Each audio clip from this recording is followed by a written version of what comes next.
नमस्कार दोस्तों, learn with RJ में आपका स्वागत है। तो दोस्तों, आज मैं आपके लिए लेकर आया हूँ बीए, बीकॉम, बीएससी आदि थर्ड सेमेस्टर के स्टूडेंट्स के लिए साइबर लॉ का पेपर जो 5 जनवरी 2024 को हुआ है, उसके सॉल्यूशन को लेकर आया हूँ। ये वीडियो यदि आप जनवरी 2025 में देख रहे हैं, तो आप अपने आंसर्स को मिला लीजिए ताकि आपको पता चल जाए कि आप एग्ज़ाम पास कर रहे हैं या फिर आपको कोई दिक्कत होने वाली है, बैक पेपर लगने वाला है। और यदि ये वीडियो आप मई-जून 2025 या दिसंबर 2025 में देख रहे हैं, तो ये वीडियो आपको एक आइडिया देगा कि साइबर लॉ का पेपर किस तरीके का आपका आने वाला है। इतना तो मैं कह सकता हूँ कि ये पेपर इस बार थोड़ा-सा कठिन था, जो माइनर पेपर के हिसाब से यदि देखा जाए, तो इसका स्टैंडर्ड थोड़ा हाई था, बच्चों को कठिनाई हुई है करने में। आइए इसके क्वेश्चंस को देखते हैं।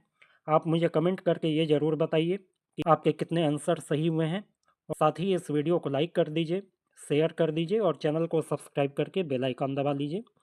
आइए शुरू करते हैं। पहला क्वेश्चन है, साइबर अपराध से संबंधित कौन सी अंतर्राष्ट्रीय संधि है? पेरिस समझौता, हेग कन्वेंशन, जेनेवा कन्वेंशन या बुडापेस्ट कन्वेंशन? तो देखिए, साइबर अपराध यानी साइबर क्राइम से रिलेटेड जो कन्वेंशन है, संधि है, वो बुडापेस्ट कन्वेंशन के नाम से जाना जाता है। ऑप्शन नंबर डी आपका सही है। दूसरा क्वेश्चन है, भारत में साइबर स्पेस को सुरक्षित करने की जिम्मेदारी किस संगठन की है? Which organisation is responsible for securing cyber space in India? तो यहाँ पे आपका ऑप्शन नंबर सी सही होगा। भारतीय कंप्यूटर इमरजेंसी रिस्पांस टीम, जिसे CERT-IN कहा जाता है, ये भारत में साइबर स्पेस को सुरक्षित करने की जिम्मेदारी उठाता है। अगला प्रश्न है, निम्नलिखित में से कौन सा सिस्टम सॉफ्टवेयर का उदाहरण है? Which of the following is an example of system software? Adobe Photoshop, VLC media player, Microsoft word या ऑपरेटिंग सिस्टम? तो यहाँ पे आपका ऑप्शन नंबर डी सही होगा। ऑपरेटिंग सिस्टम एक सिस्टम सॉफ्टवेयर होता है, जबकि ये फोटोशॉप, VLC मीडिया प्लेयर और माइक्रोसॉफ्ट वर्ड, ये तीनों एप्लीकेशन सॉफ्टवेयर हैं, अलग अलग कार्यों के लिए यूज किए जाते हैं। अगला प्रश्न है, नेटवर्क सुरक्षा में फायरवॉल का मुख्य कार्य क्या है? What is the primary function of a firewall in network security? तो यहाँ पे आपका ऑप्शन नंबर डी सही होगा। फायरवॉल जो है, नेटवर्क ट्रैफिक की ओर आने और जाने वाले दोनों डेटा के प्रवाह की निगरानी करता है और उसे नियंत्रित करता है कि किसे आगे बढ़ने देना है और किसे ब्लॉक कर देना है। तो यहाँ पे आपका ऑप्शन नंबर डी सही होगा। इसके बाद पांचवा क्वेश्चन, प्रमाणन प्राधिकरण की योग्यता एवं सेवा की शर्तें किसके द्वारा निर्धारित की जाती हैं? The qualification term and condition of service of certifying authority are determined by? तो देखिए, ये इंफॉर्मेशन टेक्नोलॉजी एक्ट के अंतर्गत बताया गया है कि इसकी शर्तें केंद्र सरकार द्वारा निर्धारित की जाएंगी। ऑप्शन नंबर ए आपका सही होगा। अगला प्रश्न है, a person guilty of not surrendering suspended licence shall be punishable with the imprisonment up to? यानी निलंबित लाइसेंस को न सौंपने का दोषी व्यक्ति कितनी सजा का भागी हो सकता है? तो यहाँ पे आपका ऑप्शन नंबर सी सही होगा। यदि कोई लाइसेंस निलंबित कर दिया गया है लेकिन उसे सरेंडर नहीं किया जाता है, लौटाया नहीं जाता है, तो 6 महीने के लिए कैद की सजा हो सकती है दोषी व्यक्ति को। अगला प्रश्न है, कौन सी डिवाइस कई नेटवर्क को जोड़ने और उनके बीच डेटा रूट करने के लिए उपयोग किया जाता है? Which device is used to connect multiple network and route data between them? तो देखो, ये यहाँ पे आपका ऑप्शन नंबर ए सही होगा। राउटर नाम का एक डिवाइस होता है जो कई कंप्यूटर या कई नेटवर्क को आपस में जोड़ता है और उनके बीच में डेटा को बांटता है। अगला प्रश्न है, भारत में सॉफ्टवेयर कॉपीराइट और लाइसेंस लागू करने के लिए मुख्य रूप से कौन सा संगठन जिम्मेदार है? In India which organisation is primarily responsible for enforcing software copyright and licence? तो देखो, यहाँ पे आपका ऑप्शन नंबर सी सही हो जाएगा कि वाणिज्य और उद्योग मंत्रालय के अंतर्गत एक कॉपीराइट विभाग बनाया गया है, कॉपीराइट ऑफिस बनाया गया है। ये जो है, सॉफ्टवेयर के लाइसेंस और कॉपीराइट आदि को जारी करता है। अगला प्रश्न है, निम्नलिखित में से कौन सा साइबर सुरक्षा का एक प्रकार है? Which of the following is a type of cyber security? Cloud security, network security, application security या ऑल ऑफ द एबव? तो यहाँ पे आपका ऑप्शन नंबर डी सही होगा, ऑल ऑफ द एबव। ये तीनों ही साइबर सिक्योरिटी के टाइप हैं। क्लाउड सिक्योरिटी, ऑनलाइन यदि कोई डेटा आपका रखा हुआ है किसी अन्य कंप्यूटर में, तो वहाँ से डेटा को ट्रांसफ़र करते वक्त काम आता है, सिक्योर करता है उसे। नेटवर्क सिक्योरिटी जो है, आपके इंटरनेट के माध्यम से जो भी डेटा आदान प्रदान हो रहा है उसकी सिक्योरिटी को देखती है। और एप्लीकेशन सिक्योरिटी, जो सॉफ्टवेयर आपके कंप्यूटर या मोबाइल में इंस्टॉल है उनकी सिक्योरिटी को देखता है। तो इस तरीके से ये तीनों ही साइबर सिक्योरिटी के लिए यूज किए जाते हैं। अगला प्रश्न है, what is hijackware? Hijackware क्या है? तो यहाँ पे आपका ऑप्शन नंबर ए सही है कि ब्राउज़र हाईजैकिंग सॉफ्टवेयर। ब्राउज़र क्या होता है? एक ऐसा सॉफ्टवेयर होता है जिसके माध्यम से आप इंटरनेट में जानकारियाँ खोजते हैं, जानकारियों तक वो आपको पहुँचाता है। और जब हाईजैकवेयर का यूज किया जाता है तो वो आपके ब्राउज़र की सेटिंग को अपने आप बदल देता है और आपके ब्राउज़र की जानकारी के माध्यम से आप जहाँ जाना चाहते हैं वहाँ की जगह आप कहीं और पहुँच जाते हैं और वहाँ पे आपकी जानकारियाँ चुरा ली जाती हैं। अगला प्रश्न है, what is full form of CPU? CPU का फुल फॉर्म क्या है? तो बहुत कॉमन क्वेश्चन है, इसका ऑप्शन नंबर सी सही होगा, सेंट्रल प्रोसेसिंग यूनिट। ठीक है। अगला प्रश्न, the person who dishonestly receiving stolen computer resources और communication device shall be punished with imprisonment of. एक व्यक्ति जो बेईमानी से कंप्यूटर संसाधन या संचार युक्ति को प्राप्त करता है वह कितने साल के कारावास से दंडित किया जाएगा?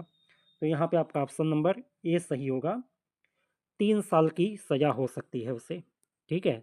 साथ में उसके ऊपर 1 लाख रुपए तक का जुर्माना भी लगाया जा सकता है। इसके बारे में आईटी एक्ट 2000 में बताया गया है। अगला प्रश्न है, which of the following recognise the legal validity under section 10A of the information technology amendment act 2008? सूचना प्रौद्योगिकी संशोधन अधिनियम 2008 की धारा 10 उपधारा ए के अंतर्गत निम्नलिखित में से किसे विधिक मान्यता प्रदान की गई है? इलेक्ट्रॉनिक हस्ताक्षर, ई आंकड़े, डिजिटल हस्ताक्षर या ई कंटेंट? तो देखो इसके अंतर्गत डिजिटल सिग्नेचर को यानी डिजिटल हस्ताक्षर को मान्यता प्रदान की गई है धारा 10 में। ठीक है, ऑप्शन नंबर सी आपका सही होगा। अगला प्रश्न है, आईटी संशोधन अधिनियम 2008 की धारा 21 के तहत दिया गया लाइसेंस कितने समय तक वैध है? The validity of licence granted under section 21 of IT amendment act 2008 is valid for. तो यहाँ पे आपका ऑप्शन नंबर डी सही होगा कि इसकी कोई निर्धारित अवधि नहीं होती है। केंद्र सरकार द्वारा जो भी निर्धारित किया जाएगा, अलग अलग मामले में अलग अलग निर्धारित किया जा सकता है। सेंट्रल गवर्नमेंट को ये पावर दिया गया है, तो केंद्र सरकार जो भी अवधि निर्धारित करे लाइसेंस के लिए वही मान्य होगा। अगला प्रश्न है, who appoint the controller of certifying authority with respect to IT amendment act 2008? IT संशोधन अधिनियम 2008 के संदर्भ में प्रमाणन प्राधिकरण के नियंत्रक की नियुक्ति कौन करता है? तो ये नियुक्ति केंद्र सरकार करती है। ठीक है, आईटी एक्ट एक केंद्रीय कानून है और इसका पूरा नियंत्रण सेंट्रल गवर्नमेंट के पास होता है और इसमें जितने भी अधिकारियों की, व्यवस्थाओं की, अथॉरिटीज आदि की नियुक्ति करनी होती है सब केंद्र सरकार के हाथ में होता है। अगला प्रश्न है, नाइजीरियाई घोटाला 419 किससे संबंधित है? Nigerian scam 419 is related to. तो यहाँ पे आपका ऑप्शन नंबर ए सही होगा, ये फिशिंग से रिलेटेड है। ठीक है। अगला प्रश्न है, which section of information technology act 2000 deal with the legal recognition of the electronic records? सूचना प्रौद्योगिकी अधिनियम 2000 की किस धारा के अंतर्गत इलेक्ट्रॉनिक रिकॉर्ड को विधिक मान्यता दी गई है?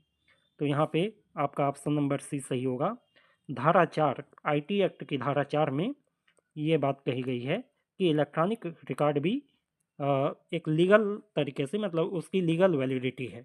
ठीक है। अगला प्रश्न, सूचना प्रौद्योगिकी अधिनियम 2000 की किस धारा में कपटपूर्ण प्रयोजन के लिए प्रकाशन दंडनीय है? In which section of the information technology act 2000 the publication for fraudulent purpose is punishable? 72, 73, 74 या 75?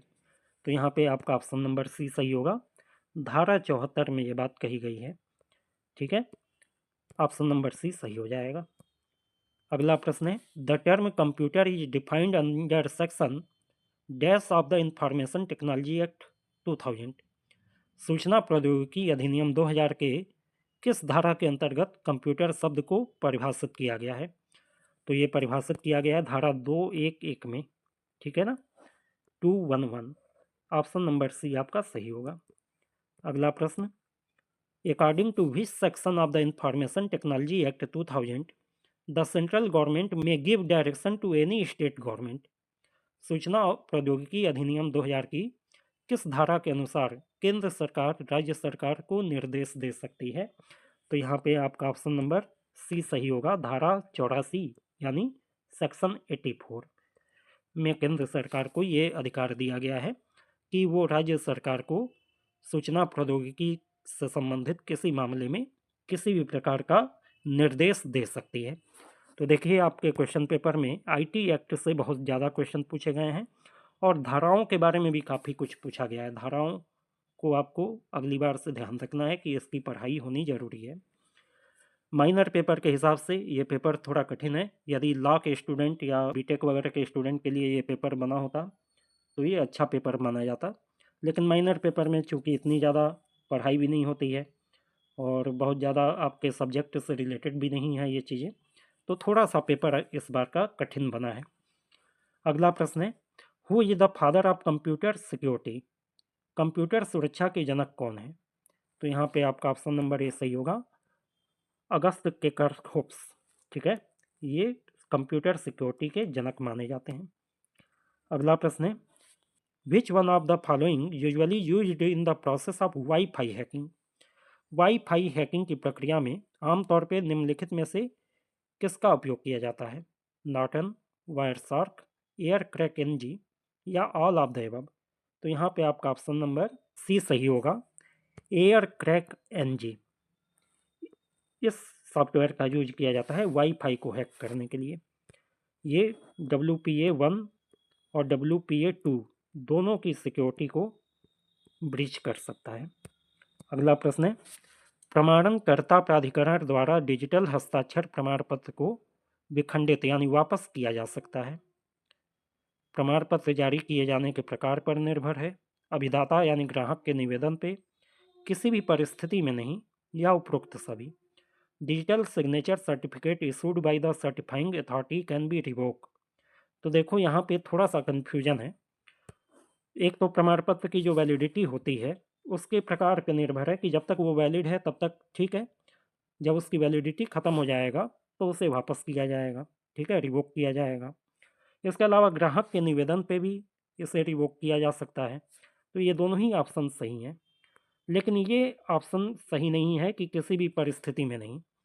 यदि ये भी ऑप्शन सही होता तब तो हम उपरोक्त सभी पे लगा देते, लेकिन क्योंकि एक ऑप्शन गलत दे दिया है तो अब यहाँ पे एग्जामिनर ने कौन सा आंसर इसमें से सही माना है इसके ऊपर निर्भर होगा कि ये क्वेश्चन में कौन सा ऑप्शन सही माना जाए। यदि दूसरे नज़रिए से देखा जाए तो ऑप्शन नंबर बी आपका ज़्यादा सही है, क्योंकि ग्राहक जब कहेगा तो उसे वापस ले लिया जाएगा। समय पूरा होने पे तो वो एक्सपायर हो जाता है, रिवोक होने के बजाय एक्सपायर हो जाता है, ये माना जा सकता है। तो यहाँ पे आपका ऑप्शन नंबर बी ज़्यादा सही लग रहा है, मेरे हिसाब से बी मान के चलिए आप। अगला प्रश्न है, किसी इलेक्ट्रॉनिक अभिलेख का अधिकार प्रवर्तक को प्राप्त होगा। An electronic record shall be attributed to the originator. तो यहाँ पे ऑप्शन नंबर डी सही होगा। यहाँ पे जो 3 केस दिए गए हैं, तीनों ही केस में कोई भी इलेक्ट्रॉनिक रिकॉर्ड जो है माना जाएगा कि जिस व्यक्ति ने उसे क्रिएट किया है उसी का उसके ऊपर अधिकार है। यदि वो खुद किसी को भेज दे या किसी के माध्यम से किसी और को भिजवा दे या किसी ऑटोमेटेड तरीके से उसे दूसरों तक पहुंचा दे, तीनों ही केस में जिसने उस डॉक्यूमेंट को क्रिएट किया है वही उसका मालिक माना जाएगा, ठीक है। अगला प्रश्न है, एन इलेक्ट्रॉनिक सिग्नेचर इज, एक इलेक्ट्रॉनिक हस्ताक्षर है। इलेक्ट्रॉनिक रिकॉर्ड को प्रमाणित करने के उद्देश्य से उपयोग की जाने वाली विधि, ईमेल के माध्यम से भेजा गया हस्ताक्षर, स्मार्ट पेन का उपयोग करके किया गया हस्ताक्षर, या आईटी अधिनियम 2008 के तहत लाइसेंस प्रदान करने के लिए आवश्यक हस्ताक्षर और दस्तावेजों की सूची। तो यहाँ पे आपका ऑप्शन नंबर ए सही होगा। इलेक्ट्रॉनिक रिकॉर्ड को प्रमाणित करने के उद्देश्य से ये उपयोग की जाने वाली एक विधि है जिसके माध्यम से इलेक्ट्रॉनिकली किसी डॉक्यूमेंट को वैलिडेट किया जाता है, ठीक है। ऑप्शन नंबर ए आपका सही होगा। अगला प्रश्न है, माइक्रोसॉफ्ट एक्सेल जैसे स्प्रेडशीट सॉफ्टवेयर का उपयोग किस लिए किया जाता है? What is the use of the spreadsheet software like Microsoft Excel? चित्र बनाना, संगीत तैयार करना, वीडियो संपादन करना, या डेटा प्रबंधन और विश्लेषण करना? तो यहाँ पे आपका ऑप्शन नंबर डी सही होगा। ये डेटा को मैनेज करने और उसे एनालाइज करने का एक सॉफ्टवेयर है, जिसमें डेटा को टेबल फॉर्म में रखा जाता है, उस पर फार्मूलाज वगैरह लगाए जाते हैं और उनका एनालिसिस किया जाता है। अगला प्रश्न है, डीएनएस यानी डोमेन नेम सिस्टम का मुख्य उद्देश्य क्या है? What is the primary purpose of DNS? To manage hardware device, to convert domain name into IP address, to encrypt data, या टू मॉनिटर नेटवर्क ट्रैफिक? तो यहाँ पे आपका ऑप्शन नंबर बी सही होगा कि डोमेन नेम का आईपी एड्रेस में बदलने का काम डीएनएस का होता है। डीएनएस वास्तव में क्या होता है कि हर कंप्यूटर का, हर नेटवर्क का अपना एक आईपी एड्रेस होता है और वो नंबर में होता है। ठीक है, तो बहुत सारे नंबर के कॉम्बिनेशन को याद करना थोड़ा मुश्किल होता है, इसलिए हर एक आईपी एड्रेस को एक अलग नाम दे दिया जाता है और उसका एक रिकॉर्ड बना लिया जाता है। इसी को कहते हैं डोमेन नेम सिस्टम। अब उस नाम से कोई भी साइट जब सर्च की जाती है तो डीएनएस सर्वर जो है उसमें देखता है कि ये नाम किस आईपी एड्रेस के साथ जुड़ा हुआ है और उस आईपी एड्रेस तक सामने वाले व्यक्ति को पहुंचा देता है, सामने वाले कंप्यूटर को उससे जोड़ देता है। तो ये डोमेन नाम को आईपी एड्रेस में चेंज करने का काम करता है। ऑप्शन नंबर बी आपका सही होगा। अगला प्रश्न है, any alteration in the electronic signature made after affixing such signature is detectable, undetectable, can not be determined, या बोथ बी एंड सी? हस्ताक्षर करने के बाद इलेक्ट्रॉनिक हस्ताक्षर में कोई भी परिवर्तन पता लगाया जा सकता है, पता नहीं लगाया जा सकता है, निर्धारित नहीं किया जा सकता है, या बी और सी दोनों? तो देखिए, इलेक्ट्रॉनिक सिग्नेचर में कोई भी परिवर्तन यदि सिग्नेचर होने के बाद भी होता है तो उसका पता लगाया जा सकता है। ऑप्शन नंबर ए आपका सही होगा। अगला प्रश्न है, in which section of information technology act 2000 the controller have power to give directions? सूचना प्रौद्योगिकी अधिनियम 2000 की कौन सी धारा में नियंत्रक को शक्ति प्राप्त है कि वह निर्देश दे सकता है? तो देखिए, आईटी एक्ट की धारा 68 में नियंत्रक यानी कंट्रोलर को यह शक्ति दी गई है कि वो निर्देश दे सकता है। अगला प्रश्न है, निम्नलिखित में से कौन सा उपकरण कंप्यूटर और बाहरी दुनिया के बीच संचार प्रदान करता है? Which of the following device provide the communication between a computer and the outer world? Compact, IO, driver, या स्टोरेज? तो देखो यहाँ पे आपका ऑप्शन नंबर बी सही होगा। आईओ का फुल फॉर्म होता है इनपुट आउटपुट डिवाइस। तो ये इनपुट डिवाइस और आउटपुट डिवाइस जो होते हैं यही कंप्यूटर को बाहरी दुनिया के साथ जोड़ते हैं। ठीक है, इनपुट डिवाइस जिसके माध्यम से कंप्यूटर तक डेटा पहुंचाया जाता है, आउटपुट डिवाइस जिसके माध्यम से कंप्यूटर अपने रिजल्ट को यूजर तक पहुंचाता है। ठीक है, तो यही डिवाइस होते हैं जो इंटरनेट से जोड़ते हैं, इंटरनेट के माध्यम से डेटा को ट्रांसफ़र करने का काम करते हैं। तो यहाँ आपका ऑप्शन नंबर बी सही होगा। अगला प्रश्न है, निम्नलिखित में से कौन सी भाषा कंप्यूटर समझता है? Which of the following language does the computer understand? Only C language, only assembly language, only binary language, या वनली बेसिक लैंग्वेज? तो यहाँ पे आपका ऑप्शन नंबर सी सही होगा कि कंप्यूटर केवल बाइनरी लैंग्वेज समझता है। अब इसमें सी भाषा, असेंबली भाषा, बेसिक भाषा सभी भाषाएं होती हैं, लेकिन वो बाइनरी भाषा के बेस पर ही बनी होती हैं। बाइनरी का मतलब है जिसमें केवल दो नंबर हैं, एक जीरो और एक। ठीक है, इन्हीं दो नंबर पे ही पूरा डेटा कंप्यूटर समझता है, इन्हीं के कॉम्बिनेशन से कोई भी चीज़ कंप्यूटर समझता है। इसे कहते हैं बाइनरी नंबर सिस्टम, जीरो और वन से बना हुआ है ये। अगला प्रश्न है, निम्नलिखित में से किसे सिस्टम या नेटवर्क को नुकसान, क्षति पहुंचाने या खतरा पैदा करने के प्रयास के रूप में परिभाषित किया गया है? Which of the following is defined as an attempt to harm, damage or cause threat to a system or network? Digital crime, threat, system hijacking, या साइबर अटैक? तो यहाँ पे आपका ऑप्शन नंबर डी सही होगा, साइबर अटैक। ठीक है, cyber attack एक ऐसा प्रयास होता है जिसमें किसी सिस्टम या नेटवर्क को नुकसान, क्षति पहुंचाने या खतरा पैदा करने का काम किया जाता है। अगला प्रश्न है, निम्नलिखित में से सूचना प्रौद्योगिकी अधिनियम 2000 की कौन सी धारा हैकिंग से संबंधित है? Which of the following section is related to the prohibition of hacking under the information technology act 2000? तो देखो यहाँ हैकिंग दिया है, यहाँ प्रोहिबिशन ऑफ हैकिंग दिया है, ठीक है। तो प्रोहिबिशन ऑफ हैकिंग को ही आप सही मानेंगे, इसी से संबंधित प्रश्न है ये।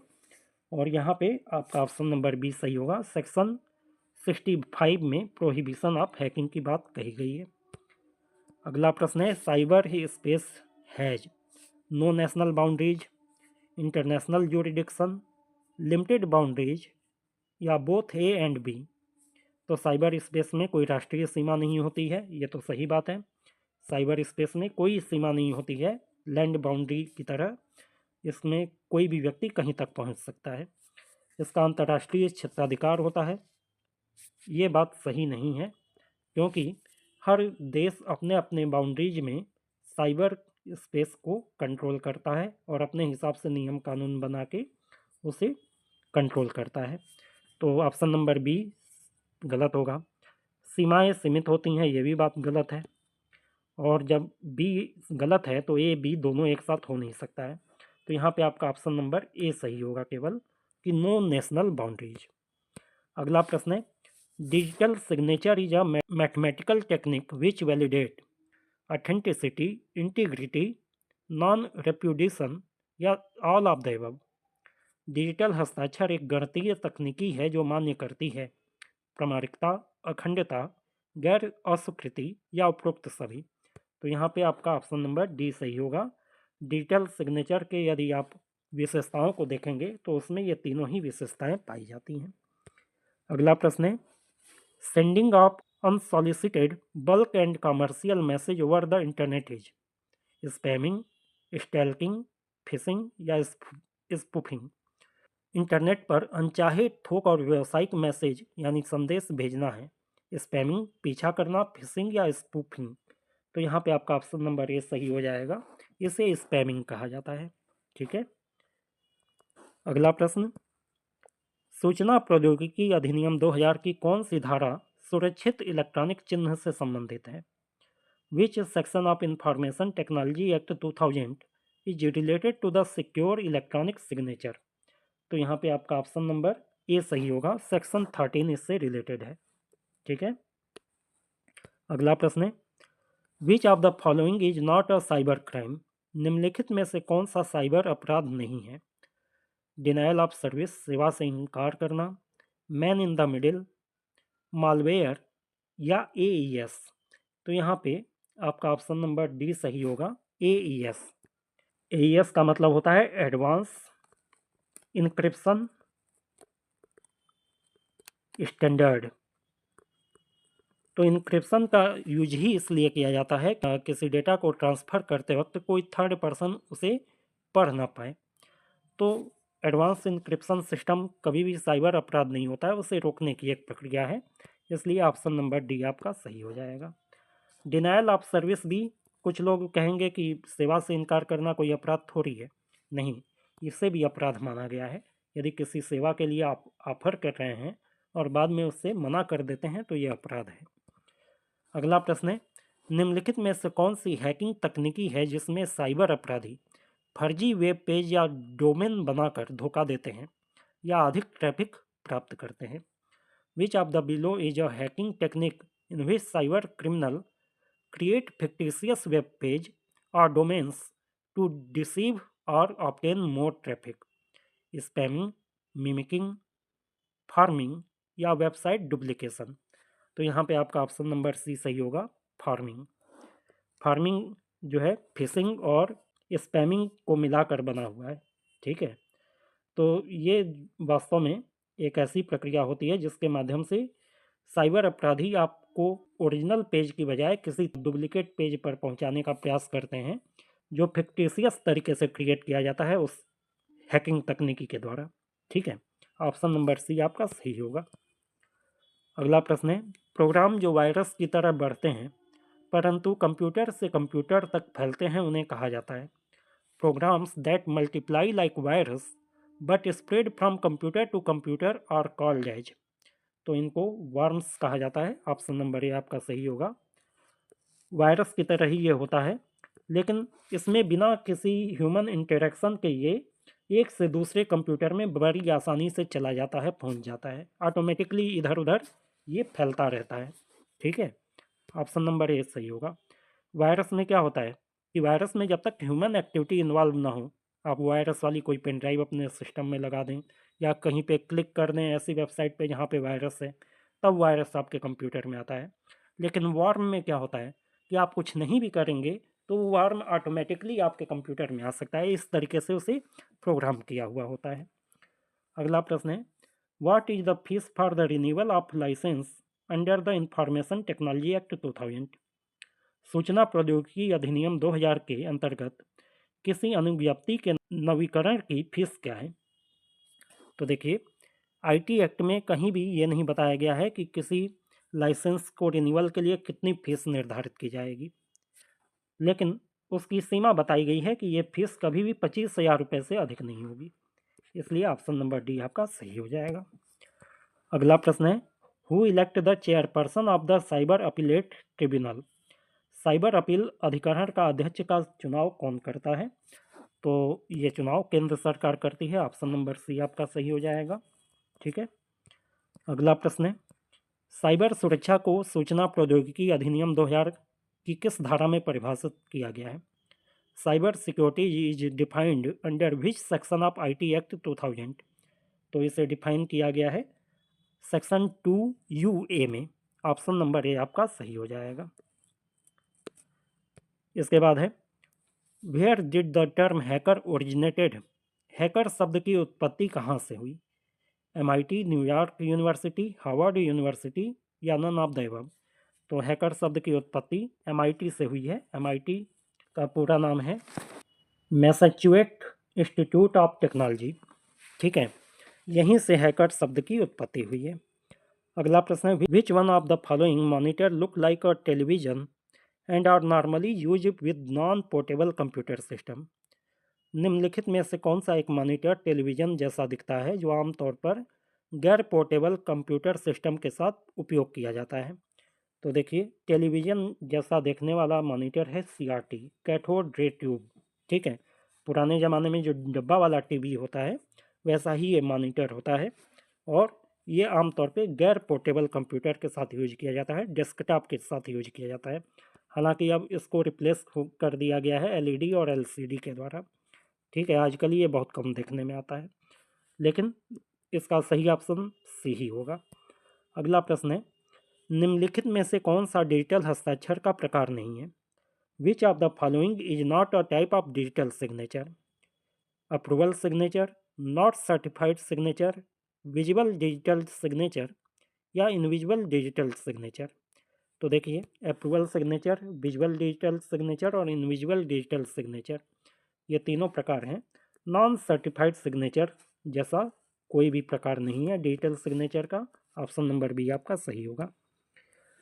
अगला प्रश्न है, which of the following is an example of public domain software licence. निम्नलिखित में से कौन सा सार्वजनिक डोमेन सॉफ्टवेयर लाइसेंस का उदाहरण है। MIT licence, GPL licence, Apache licence या पब्लिक डोमेन लाइसेंस। तो यहाँ पे आपका ऑप्शन नंबर डी सही होगा।